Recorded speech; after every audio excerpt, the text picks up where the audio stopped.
Hey, how are you guys? It is Harrison Barron from GrowthGenerators.com, and in this video, I want to talk to you guys about the two reasons why your tech salespeople are probably not making as many sales as you would like. Now, regardless of whether or not those sales are coming from inbound sources or they are doing business development themselves, there's usually two leading causes that I see constantly over and over again as to why they're not making as many sales as they possibly could be. And this is something that I struggled with a long time ago when I worked for an IT company, and this is something that I still see on a regular basis. If I'm having a conversation with somebody about technology, there's always two things that I constantly see over and over and over again. So I'm going to cover those right now. The number one thing that I constantly see is the employee not believing in the products that they're selling. Now you may be thinking, Harrison, my employees believe in the products they're selling. Are you sure? And I say that not in a condescending way, but a lot of times employees don't quite believe in the products that they're selling because they've probably never seen them in action. And this is a massive, massive problem. Now you can have reps come in and talk to you all day long and explain to your company how their software or their hardware is the greatest thing since sliced bread. And that's great. However, you have to be really, really careful because as an employee who's going through that and rapidly learning new hardware or new software, it's very difficult to fully grasp the concepts. This makes a lot of distrust. Along with that, when that employee, that salesperson, goes and talks to maybe the service desk and they start complaining about that software, it makes it very uneasy as the salesperson to then believe in that product or service. This is where a huge, huge problem lies, right? Back in the day, I could have sold way more than I did, but I had a massive confidence issue because all I heard was the technicians complaining about different areas. Now, I always made a ton of money for my company and always crushed quota, but I always felt weird going into sales calls. Now, on the few sales calls that I actually did go on and really believed in what the solution that they needed, I always closed them, and there was never a question about a discount or how to save more money. It was usually upcharging and selling more because I was so confident in the service or solution they were getting. And that was something that I saw, but with other peers, they didn't quite understand it. Either they didn't get enough training, or once again, they heard the techs complaining about it, or they didn't believe in it, or even as bad as it sounds, the CEO mentioning like, oh, we're going to go with a cheaper option. It's a little less reliable, but we're just going to go with it, right? Those are hugely detrimental as a salesperson because you want to make sure that you sell a product or service that is going to last for years and years and years to come. Especially in the IT and MSP space, you want to keep those customers for a long period of time. If you don't, you're going to have high turnover. It's going to cost way more money to acquire new customers, and ultimately, it's going to prevent your business from growing. So, number one is your salesperson is probably not that confident in the product just because of what he hears.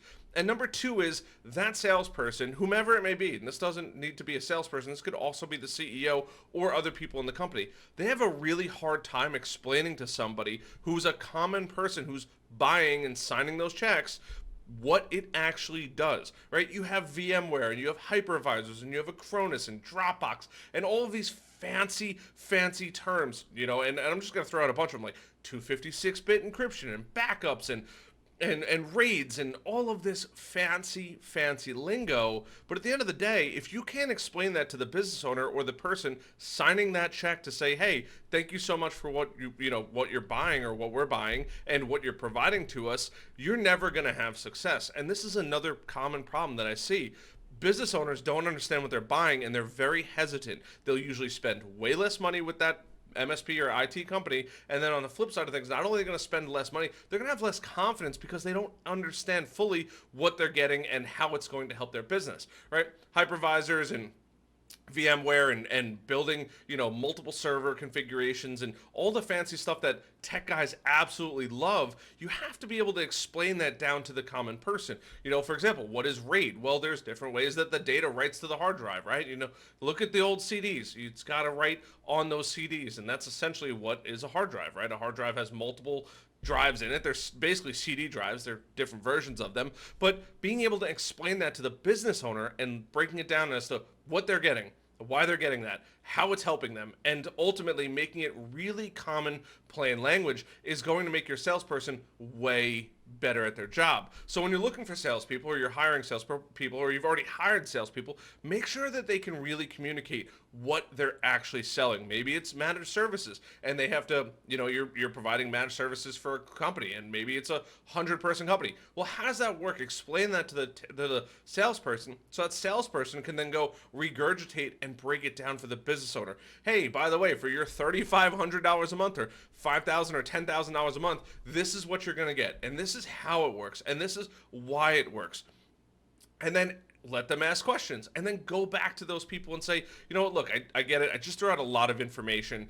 Ultimately, this is what we're going to be doing. Do you have any questions? I know that you probably have questions because I've just gone over all this technical jargon. We're going to do phone runs and VoIP and PoE switches.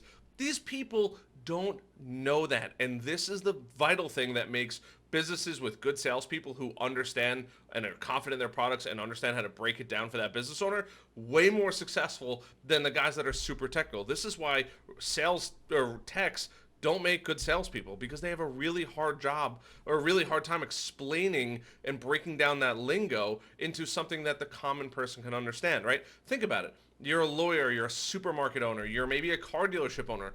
You don't understand what a hypervisor is, or RAID configuration is, or the Xeon processors in a server, and ECC RAM. You don't understand that, and that's okay. But you, as the business owner or the salesperson, have to understand how to go and approach those and explain to them what they're getting, and keep going to the level that they're comfortable with. Don't go too far in explaining the technical side of it and how it works, but go to the point where they feel comfortable, and you'll see, be like, oh, I get it. Oh, okay, I understand that now. They're going to give you visual and verbal clues that tells you that they understand what they're getting. And this is going to make you way more successful when it comes to selling MSP services, IT services. So I hope this video helps. I see this a lot. I see this even when I'm on the phone with sales companies or tech companies on either doing business with them, and they're like, hey, my sales guys, they get a bunch of leads, they can't close them. It's almost always these two problems. Now, there's a couple other smaller problems out there, but 9 times out of 10, it falls into one of those two categories. The rare one-offs, maybe it's the employee thinks it's too expensive. That's sales training work that you have to do with them. But if they don't believe in the products that they're selling, and they don't understand how to break it down for the common business owner to understand, you are going to stay a small company, and it's a sad thing, but that's just something you have to make sure that you're aware of. And now that you've watched this video, you are aware of it. So now you can go to your employees or your team and say, hey, you know what? Look, this is what we're doing wrong, or this is what I think we're doing wrong. How do you explain VMware to somebody? Right? And pretend that you are a lawyer who might not be that technologically savvy, right? Okay, great. Well, this is how it works. Explain a hypervisor. Explain why they need a new server. Explain Azure, explain RAIDs, explain Synology backup systems. These are all different areas that you need to be able to break down in common language that somebody can understand. And once you do, I can almost guarantee your sales are going to go up tremendously, because the business owners are going to have more confidence in you, and that salesperson is going to have more confidence in the product that they're selling, which is going to just make you more money. So I hope this video helps. I hope you guys enjoyed this. My name is Harrison Barron from Growth Generators. Go check us out online if you guys have questions, if you guys need any marketing tips, tricks, or heck, if you're an MSP or IT company and you're looking to get more exposure online, click the link down below. We'd love to help you out, and I hope you guys enjoy the rest of these videos. Thank you.